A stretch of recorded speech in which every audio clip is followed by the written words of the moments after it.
Today we're going to look at how to jazz up a smart presentation with just some real easy features to use. I'm going to start with the text box and I'm going to type the words even and the words odd. Now those look fine like they are, but I'm going to click on the pen tool and I'm going to go over here and I'm going to select the shape recognition tool, and I'm going to draw a rectangle around both of these words just to show you how to do some things in a different way. Now I'm going to go back and click on the arrow. I'm going to get these words centered and I'm going to add some color in the middle. So I'm going to go to my text again, and here's my little fill, and it's going to give me colors to choose from. I'm going to make one of them an aqua color, and as you can see the paint went over the words. I'm going to right click right there. I'm going to order this so that I'm going to send the color to the back. The word's going to pop out in the front. I'm going to go ahead and do the same thing over here. I'm going to pick a different color. We'll do pink. And again, the text is covered up, so I'm going to right click. I am going to order and I'm going to send that color to the back. So my word is now in the middle. Now if I start moving this stuff around, it doesn't stay together. So what I'm going to do, I'm going to put my arrow up in the corner and I'm going to drag it down to where I have both of these selected. I'm going to right click and I'm going to group those together. Now that's one thing, so it moves together. If I wanted to ungroup those, I simply go back to grouping and I ungroup them. We're going to go ahead and group these as well, so select them, right click, click on grouping and group. So now both of these are together. Now that background looks a little boring, so I am going to change my background color. We're going to make it something maybe not quite so dark. Those don't look good at all. What about that? That looks better. So I have even and I have odd. Now I'm going to go ahead and add some numbers here. I'm going to go to my gallery. I'm going to type in numbers. I'm going to pull up the pictures and I'm just going to stick some numbers up here. We're going to create a little even and odd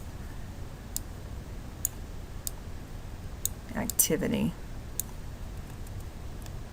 I'm going to put, maybe I'll throw,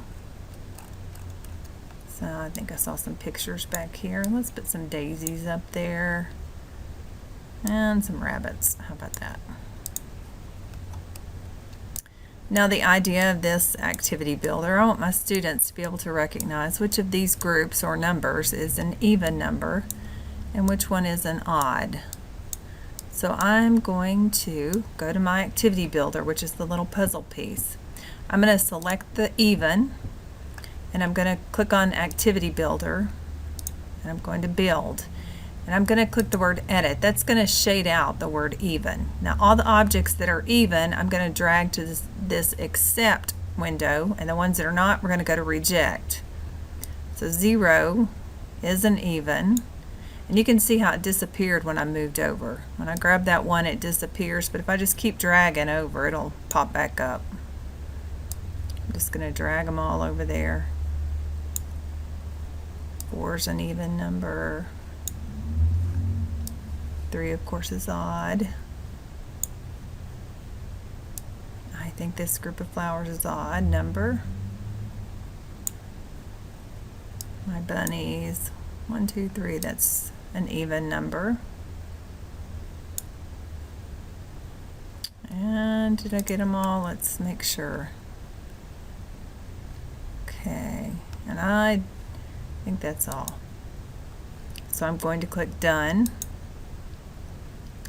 And then I'm going to go back and I'm going to select the word odd, and I'm going to do the same thing. If it's an odd number, I'm going to drag it into the except. If it's an even number, I'm going to drag it to where it will not accept.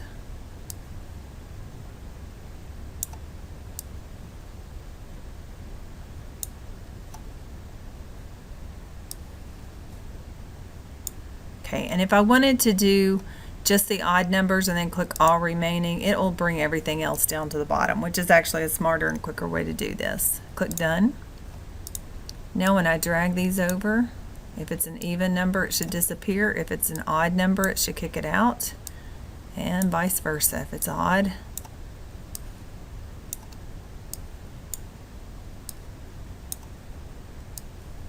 so your students can come to the board and drag the evens and odds into where they belong. When I get done, I can reset everything and have a nice little activity. Now this could obviously be done with primes and composites if you teach older children. It could be done with things like nouns and verbs for an LA class. Hope this has helped. If you have any questions, feel free to contact me. Thanks.